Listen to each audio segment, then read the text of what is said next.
Sean mentioned, we have somebody who's made all of this possible, majority owner of the Houston Dynamo and Houston Dash, Ted Segal. Thank you. Thank you, Ted.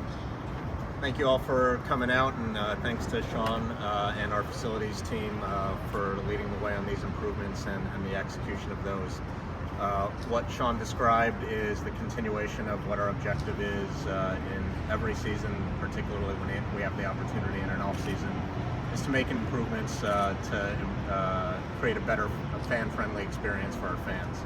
And I think the focus of a lot of what we're doing here is to make this a building that's a 365-day-a-year building. That it's not just for approximately 40 soccer matches for the Dynamo and Dash, but for us to host more international friendlies. As you can see with the goalposts behind me here, we're home to Texas Southern football this year. To Sam Houston State, we'll be hosting the Gamblers next year. To create more concert events, we're going to be match day -1 home for visiting World Cup teams next summer. And as well as our smaller spaces that aren't field involved, but within some of our other clubs and spaces for our fans and partners to experience Shell Energy Stadium. Of course, I'm fully aware that the expenditure for our infrastructure is just one part of creating a fan-friendly experience. It's also delivering for our fans soccer product that they can be proud of and come out to support. We know there are no guarantees in any given season that you're going to succeed no matter how you compose your roster. I recognize that this year did not live up to our expectations on the Dynamo or Dash side, and so this work that we're doing on the infrastructure side is not to the exclusion of further and increased investment on the Dynamo and Dash rosters. So we're hard at work, given that we have an unfortunately long off-season, working with Pat on the Dynamo and Angela on the Dash, even though the Dash have one more match left, but eliminated from playoff contention, to make plans to build a stronger club for the Dynamo and Dash in 2026. So with that, I'll take any questions. Question, Michael Thurville of VEDA World News. Well, for us as photojournalists and photographers, when will the season passes open up for us? Just a quick question on that. Is the question as to when you are given photography credentials? Correct, sir. I don't have the answer to that, so I'll direct you to our press team. Understood. Yeah, all right. We'll catch up with you here right after that, but it should be opening here shortly. We'll have a date on that shortly. Understood. All right, my question is this. There are a couple of game days. My name is Sam, SN Sports TV. Yeah. Good to see you, Sam. How you doing, sir? There are a couple of game days where the photojournalism where we do our job was closed out for people who rented it. And to me, having covered soccer both in the UK or other places, I think priority is given to, we that put the news and the stories out there. Would there be a space for us that will never ever be sold out or rented out on game days? Well, I think there's an opportunity for both our paid fans and our journalists to coexist in the appropriate way. I would have to take another tour to the stadium, which I do frequently over the course of the season, to understand better the decision-making between the space you typically use and where you might be relocated in the instances you have been relocated, and if that's something that's workable. Let me ask you back, when you weren't in the place you were typically located, was it unworkable for you on that day? We cannot mix with the fans based on our equipment, having drinks and water mixing with the equipment. So now we were together with the reporters in the general press room. But photographers and photojournalists, we demand space where our camera system and all that will be safe, from damage and stuff like that. Sure. So just asking. Sure, I appreciate the feedback, and I'm certain there's a way that we can identify a solution that works for our fans and for our important photojournalists. Ted, you guys have previously made improvements to the stadium with the seats that you see now in the lower level, the mesh type seats and whatnot for better airflow. And then you touched on it earlier as far as the product on the field, that you are aware that it's just as important. Where are you? What kind of moves are you looking to make as far as improving the roster that you know that I think no matter how cool the stadium you make it, the fans are really going to come out here when that team is winning. Of course, and I recognize that, and from day one, I reiterate that we need to build an organization that consistently competes for championships, that gives our fans an enjoyable experience, and that has a meaningful impact on our community.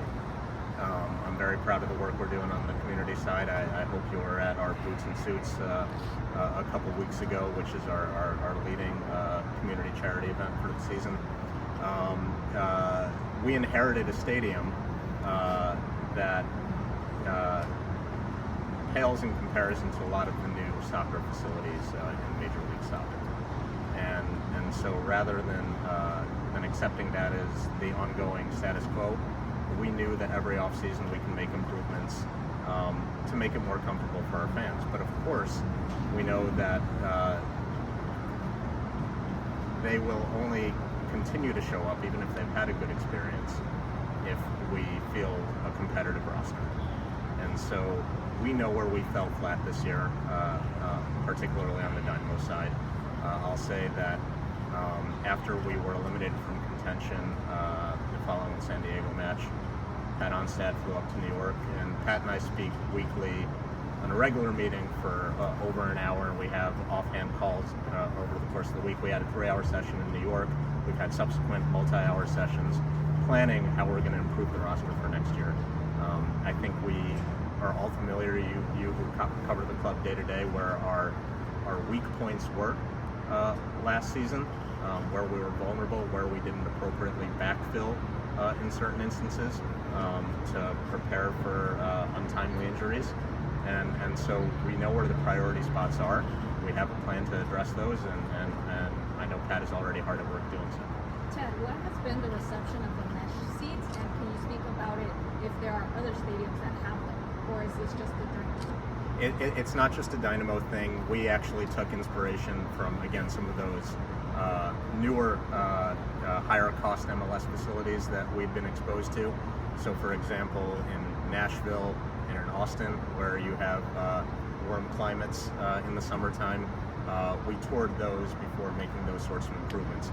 I'll just go back and remind our folks that before we had the mesh seats, the stadium we inherited had heavily damaged, sun-bleached, hot plastic in the summertime, no cup holder, no armrest seats. And so it's basic table stakes to give you a comfortable experience, and I think it's been well received. Again, that goes in tandem with our investment on the on-field product, but describing what our past was and what we inherited was just not acceptable. Ted, I'm not sure if you have the answer, or maybe Sean, but from the data you guys collected from fans, what was their biggest concern? Or the biggest change that maybe they want? Yeah,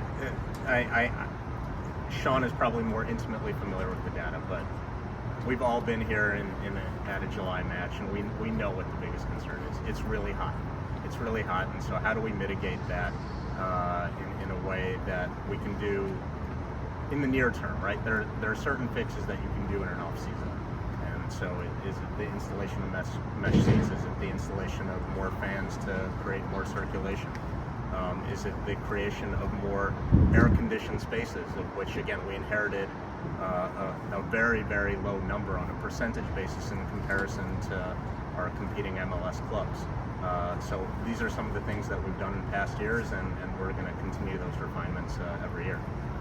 We talked about 2 months ago about reality of expectations of what fans think of a player that could come here to enhance this team. Maybe not a human song because of how much LAFC paid him, but which will be like the reality, what fans could expect players coming here for next season. I'm not going to identify a particular individual player. We do have a focus on bringing in high impact players, and as we've seen, and one great takeaway from this season has been the development of a number of our young players. And so the progress and development of Jack McGlynn, who was a significant acquisition for our club, the development of Brooklyn Reigns, the development of Felipe Andrade, and the return and our high investment player Lawrence Anali.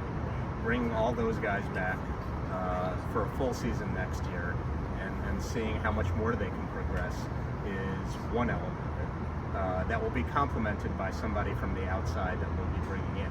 But if there was something gratifying about this season where there was a lot of things that we wish we could have done better, was seeing their progress. And I think it is a reflection that there are multiple ways to build a roster successfully in MLS. You have the models of LAFC or Miami where they are spending extraordinary amounts to bring in individual players. And then you have at the top of the table, on the other hand, through the player development model, somebody like Philadelphia Union. And so there are multiple ways that you can win in this league. I think that we have and will continue to take a hybrid approach about developing players as well as acquiring the right high-impact players from the outside. On the facility side, obviously there's a number of different things that you could do every offseason. Why did you choose these 3 projects in particular? It's sometimes just what you can do in the short time span of an off-season, and some of it is things that you can wait no longer on. So for our PA and sound system, sitting here this year, you can hear the crackling, it going out, our fans on the upper levels not being able to hear. You couldn't wait anymore on something like that. Something like the fans are a relatively quick solution to helping to address, not fully addressing, but helping to address the comfort side of it. And then something like our frictionless screening is something that is getting adopted more and more across professional sports venues, and seemed like something that was logical for us to do, again, for a better experience for our fans from the moment they approach our stadium to what they experience when they're inside. Is there a likelihood that what was our increase? How many more fans? Oh, did you we added 8. We're adding 8. okay. Yeah. what's the likelihood of a player of the category of an Hector Herrera or maybe more world-renowned, especially with the World Cup coming to town? There are players from top flight leagues that are on our target list. There are players with salaries that would be at the upper echelon of the MLS salary rankings that we're looking at. And there are players that are at a lower salary but much higher transfer fee that we're looking at. In the international transfer market, there are no guarantees, so you have to have conversations across a variety of lines and across a variety of markets. And so I don't have a pinpoint solution as to who that player might be, but there are a few avenues that we're walking down to bring on that high impact player. But is there a high likelihood of a player like that? Is that, should I say, a big target point for the organization this offseason? We know that we have potentially 2 DP slots available, depending on how we structure our roster. We have full intent to bring on a DP. The strategy around, and this Pat can speak better too about the particular window in the 26 season around where we bring in a DP, or if we bring in one in each. Pat can speak to a little bit better, but it's all going into our roster composition discussions. Ted Segal, just to tie on to those, roster moves. I believe only 13 players are preparing to come back for next season. So far this year, you did with 31. I mean, 2 DP slots are very essential, depending on how you structure your roster. Just how much are you willing to spend this winter window, knowing that we only have 2 substitutions to field if the season were to start tomorrow? There's willingness to spend, there's availability to spend as you look at where we are relative to the cap. There's a requirement to spend to put it frankly. I see the opportunity that we have so many open slots as something akin to our 2022 offseason, where we brought on something like 17 new players, and it resulted in the Western Conference Final and U.S. Open Cup. And it was the first full season of Hector Herrera as well on the roster. And so we have the ability, again, to transform our roster, learning from the lessons. And I'll say lessons, we can even acknowledge some mistakes in this past offseason, but also from what we did really well in 23 and 24. Ted, I think. Ted, there's been reports that the Dash are in advanced talks to be sold. Is that something that you can touch on? Is there a time frame for that? Is there anything you can add on that? Yeah, I could say that I'm not in active discussions with anybody to sell the Dash at this moment in time. you'll be hearing from Tim, who's my partner in the Dynamo and the Dash, momentarily, and so there's. I always welcome the opportunity to bring on additional partners, but at this time there's no active discussions with anyone for a sale. Can you repeat the start? Sorry. At this time, there's no active discussions to sell the Dash with any party. Any insight into what kind of economic help the Dash could have as far as maybe getting an impact player that could be a star in the league, one of the premier stars in the league, I should phrase it that way? Sorry, Victor, just so I understand the question, is the question... Is there additional investment coming to the Dash, to the on-field product, to getting more players, more impact players that could obviously help this team go higher up the table and challenge for a championship? Yeah, so I think from the hiring of Angela and over the course of the 25 season, we've seen significant increased investment.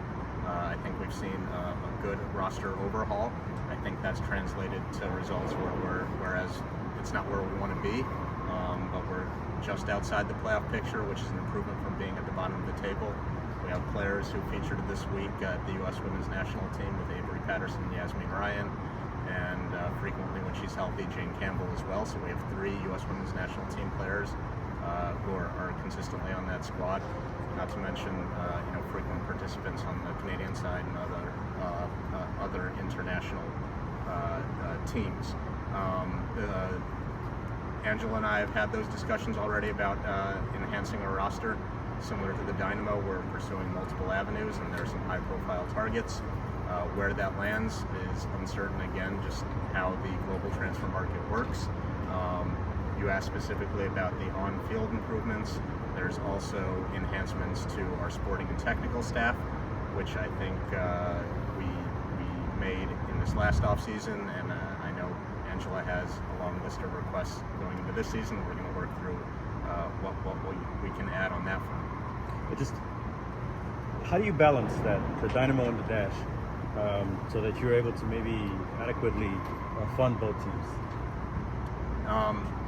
I don't think it's any sort of balance. I think there's more than enough capital, personally speaking, for me to fund both. Each team has to play within their rules on salary caps and working within the transfer market, including what is market value for a player in the men's sport and the women's sport. But there's no balancing required as to deployment of capital from ownership to work within the rules of the men's or women's side. Since you took over this team, they won the US Open Cup, they made the playoff back-to-back, they were very close to making the MLS Cup finals. Apart from on-field results, what other metrics will you use to measure the success of this team last season? On-field metrics? I said beside the on-field results, what other metrics will you use to measure the team's success last season? So I think, again, I touched on it already, but player development is a big one, and so what we saw in the progress and playing time of Lawrence Anali, Jack McGlynn, Brooklyn Reigns, Felipe Andrade is a marker of our success. I think on the Dynamo 2 side, we have one of the youngest rosters in MLS Next Pro, and we are really using that as a developmental tool and to generate players that can move on to the next level. And so we saw that with Mikhail in his progress from Dynamo 2 to the main roster to his ultimate sale. We saw that with bringing Felipe Andrade on board, who started at Dynamo 2 and progressed up. And so I think a big marker is our developmental progress. Ted, one of the improvements is parking. How will it affect or benefit with the renovations they're doing right here on this freeway? And is there any collaboration with the Houston City to benefit the outside parking space of Houston? We're working to add more parking, again, to make it an easier experience for our fans. We especially know that as the highway project is ongoing, that it's going to become more challenging to come and leave our games. And so more parking options to reduce congestion for our fans who are traveling by car is something that we know is important, and we appreciate the constructive dialogue that we're having with the city and the sports authority on that. Ted, I know you talked about meeting with Pat after the season, but a season that doesn't go as planned. I know there's talk about the front office, the coaching staff. How confident are you just in the leadership of the Dynamo from Pat and the Ben? I have a high degree of confidence, but there is collective awareness from Pat, Asher, and Ben that none of us want to see a repeat of the 25 season. There are certain circumstances that are outside of our control, some that we can control, and so yes, we sold Mikhail, but we didn't have the appropriate plan to replace him in the short amount of time that we had. On the other hand, we had a stalwart mate for him in Eric Svichenko, and you can't predict when somebody can stay healthy. Unfortunately, he didn't stay healthy for the majority of the season, and so a lot of our lapses were the result of a interchanging back line that we found difficult to solve until the very end of the season. We know that there's priorities as to where on the field, including there, to bolster our talent, and we're going to address it, but none of us wish the same result for next season, and we're going to do what we can to control it for 26, recognizing the importance of it for our club. A few moments ago, you mentioned learning from lessons and mistakes. Since you took over the franchise, what has been the biggest lesson? Well, there's so many. Listening to the fans is always an important one, and recognizing that you're a steward of a community asset, and so it ultimately doesn't belong to you, even though you might be the owner. That it's something that you need to deliver to fans, and so that's delivery of a high-quality roster, a great match day experience, and having emphasis on making an impact on the community. And so that's something, again, I've said from day one, but it's important for me. You guys have heard it from me time and time again, but it's really the values that I live and I want our organization to live, and so I'm just going to keep repeating those, because if you can do your best to abide by those and do better at those, ultimately you'll be more and more successful. Do you think the club is doing its best, to use that terminology, to sort of get ingrained in the community? Where do you see that progress from when you started as the owner of this club? I've seen a lot of progress. I've seen, again, on our Dynamo and Dash charity side, which was rather ad hoc and without focus, something that was built out, that has become better funded, that has brought in members of its board from the broader community who have perspectives that are different and helpful. Actually, I'm leaving this to go to our monthly board meeting on that front. And so getting out into the community is a great way to connect your club with the community, and I think that has a virtuous cycle over time.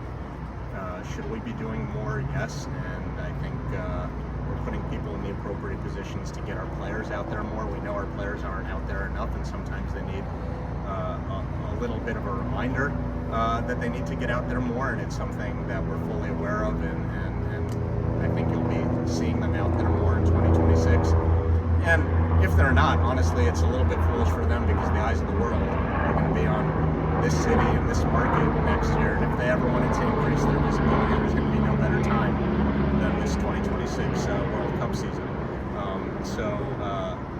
Are we doing enough? It's never enough. Have we done more than when we took over? Yes. Speaking of the World Cup, do you have any updates on the plans for the year prior they're going to do over there for hospitality? We're in discussions with a variety of partners who are eyeing that space for use during the 2026 FanFest timeframe, and then from there we'll probably pivot either with that partner or separate from them to make it pre and post match day hospitality. And when it comes to airflow, you talked about the mesh seating and the fans. Were there any other things that you saw that maybe at other stadiums that maybe you want to implement in the future to kind of help with the heat? I think two ones that I hear from fans and that I've witnessed that are longer lead time and more capital intensive and would probably require a shutdown of this stadium, and so we would have to seek alternatives, is number one, putting a roof. I don't know if that's structurally feasible. Again, as a New Yorker and somebody in real estate, I witnessed, and as a tennis fan, I go to the US Open every year, and they put a roof on Arthur Ashe Stadium, but it took a lot of time. It was, at a cost of maybe approaching $100 million. It was an exceeding structural challenge. and I think it would put this stadium out of commission for a long, long time. So I don't think that's feasible. Also, just based on public reporting, there are discussions of a schedule change at MLS. If that schedule change were to occur, our season would run from August to late May. And so I think the need for a drastic measure like that would be significantly reduced, and we'll see where that plays out. But we would be playing in more mild climates like this over the course of the season. And then one other one would be that I've seen in places like Austin is open corners of the stadium. The problem with that, again, is it is a more time-intensive effort to do that, and it would reduce our capacity below permissible MLS minimums. Speaking of timeline, will the stadium remain open while these improvements are happening, or is there like a final date? These improvements are in effect and will be done well before the start of the next season. How much do these improvements have to do with, MLS standards, or are there requirements from the local sports authority, or is it just the proactiveness of the club? There are nothing that I've described or that I've executed is at the requirement of any body or authority, be it MLS, NWSL, or any local, municipal, county authority. It's all to invest in our organization to deliver a better experience for our fans. Thank you all. Thank you guys. Appreciate your time. Thank you.